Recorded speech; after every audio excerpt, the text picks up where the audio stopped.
Bem, galera, nosso grupo ficou com o tema de sistema de arquivos e nada melhor que começar o vídeo falando sobre o que é o sistema de arquivos.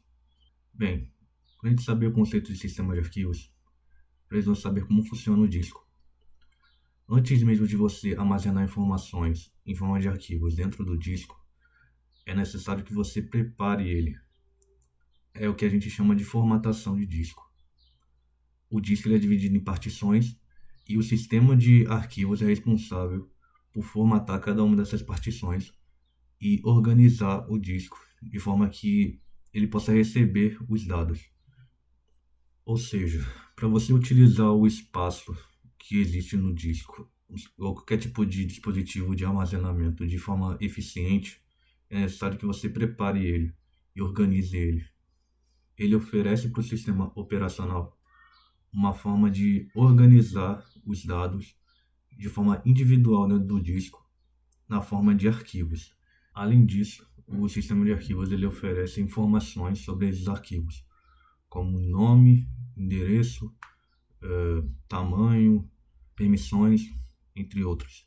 Ele também oferece um índice de lista que contém todos os arquivos e seus endereços. Isso é bom porque permite que o sistema operacional acesse todos esses arquivos e saiba onde eles estão no disco, sem que ele precise vasculhar ele. E então ele não perde tempo procurando os arquivos no disco, já que já estão na lista e ele já pode ter acesso a eles.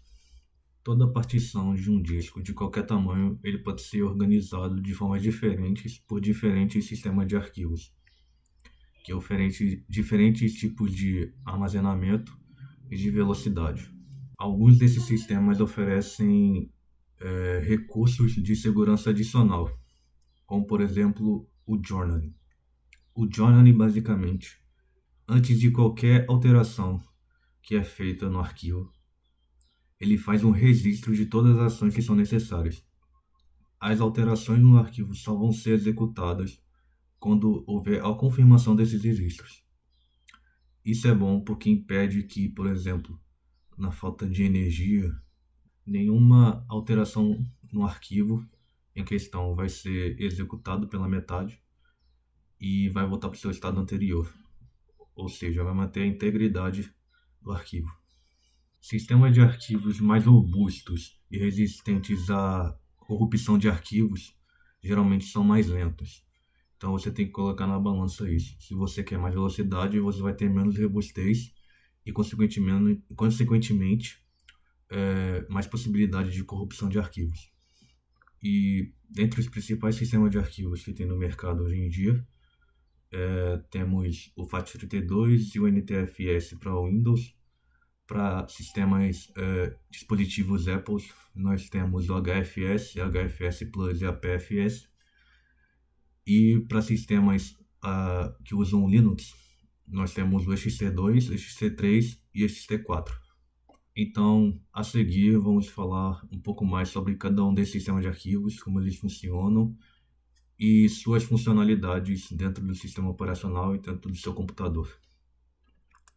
Bem, vamos começar o vídeo falando sobre o sistema FAT. O que significa FAT? Bem, FAT é a sigla em inglês para a palavra File Allocation Table, que traduzindo para o português significa tabela de alocação de arquivos. O sistema FAT ele surgiu em 1977 e foi criado pela Microsoft para ser usado como sistema padrão nos sistemas operacionais do Windows que utilizavam o sistema DOS, mais antigos. Vale ressaltar também que o sistema FAT, principalmente o FAT12, ele foi criado para ser usado em floppy disks e disquetes. O sistema FAT ele faz uso da tabela de alocação de arquivos. Como sabemos, o disco rígido ele pode ser dividido em setores e trilhas, e que os arquivos, quando ocupam espaço nessas trilhas, são chamados de clusters. Diferente da alocação com lista ligada, no qual os clusters continham os ponteiros que indicavam qual era a posição, ou seja, o endereço do próximo arquivo. Na tabela de alocação de arquivos, faz-se de uma tabela que ela centraliza todos esses ponteiros e indica o endereço desses clusters no disco. Ou seja, ao invés dos ponteiros estarem localizados nos clusters, e esses clusters com os ponteiros indicavam o endereço dos próximos clusters do arquivo. A tabela de alocação de arquivos centraliza todos esses ponteiros, o que facilita muito na hora de procurar esses arquivos. Beleza, mas por que o FAT32, mesmo sendo um sistema considerado obsoleto, ele ainda é usado hoje em dia? Bem, ele é usado por conta da sua alta compatibilidade com outros dispositivos, o que é ideal para ser usado como formatação para mídias removíveis, como pendrives e flash drives. Além disso, o FAT32 ele é compatível com sistemas Windows e macOS, o que facilita a alternância entre eles. A principal diferença entre os sistemas FAT12, FAT16 e FAT32 está basicamente na capacidade de suportar tamanhos de arquivos maiores. O próprio nome do sistema já diz o quanto ele suporta. Então, por exemplo, o FAT12 ele é baseado em 12 bits, o FAT16 baseado em 16 bits e o FAT32 baseado em 32 bits. Isso permitia diferentes capacidades de memória dos sistemas. Por exemplo, o FAT12 suportava apenas arquivos de até 32 MB. Já o FAT16 já suportava arquivos de até 2 GB, podendo suportar até 4 GB graças a uma versão enhanced do FAT16. O último sistema deles, o FAT32, ele suportava até 4 GB de arquivos. Hoje eu vou falar um pouco sobre HFS, sistemas de arquivos hierárquicos.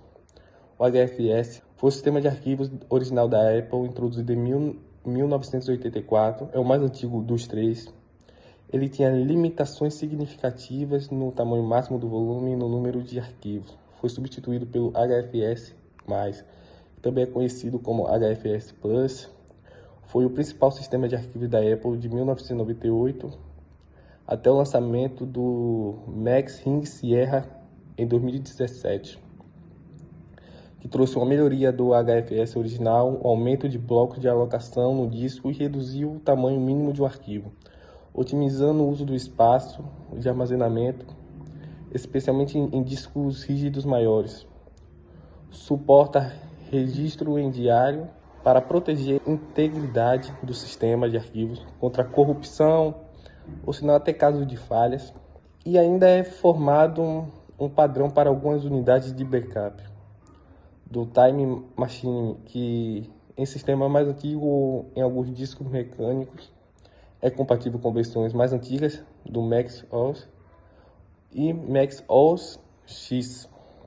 O APFS é o sistema de arquivo mais recente da Apple, foi lançado em 2017, junto com o Mac OS Ring Sierra 10.13, e é o padrão atual para o Mac, otimizado para SSDS, oferece melhor desempenho em operações como cópia e colagem de arquivos, quase instantâneas devido à tecnologia e referência de metadados, e assim apresentando maior confiabilidade e recursos avançados de integridade de dados. Inclui criptografia nativa e robusta, recurso de compartilhamento de espaço.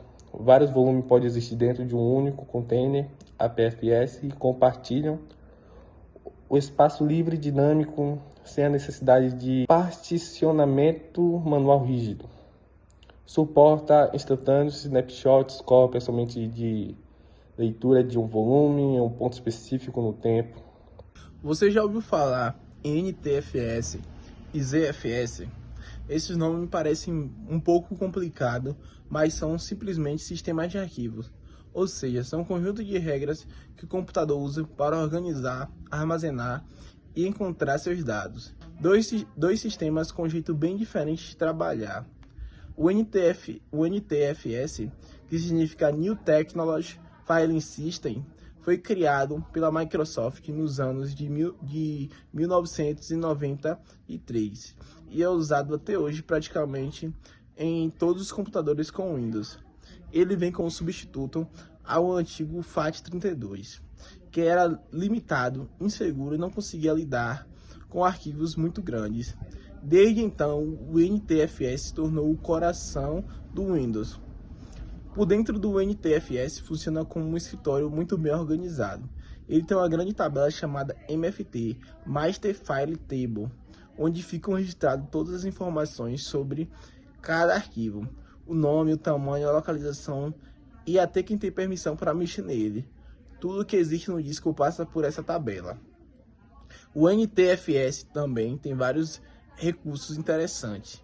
Ele faz journaling, o que significa que ele anota cada operação antes de executá-la. Ele também permite criptografar os arquivos e comprimir, limitar cada usuário que pode usar e controlar permissões como um sistema chamado ACL, que define quem pode ler, alterar ou apagar cada arquivo. Na prática, o NTFS é ótimo para uso diário, rápido, estável e compatível com tudo no Windows, mas ele tem limitações. Não tem como corrigir erros automaticamente. Não foi feito para sistemas muito grandes e não é totalmente compatível com outros sistemas operacionais como Linux e macOS. O ZFS, que significa Zettabyte Filing System, foi criado pela Sun Microsystems em 2005 com o objetivo ambicioso de criar um sistema de arquivo mais confiável do mundo. Ele é usado em servidores, sistema de backup e armazenamento em nuvem, lugares onde perder dados simplesmente não pode acontecer.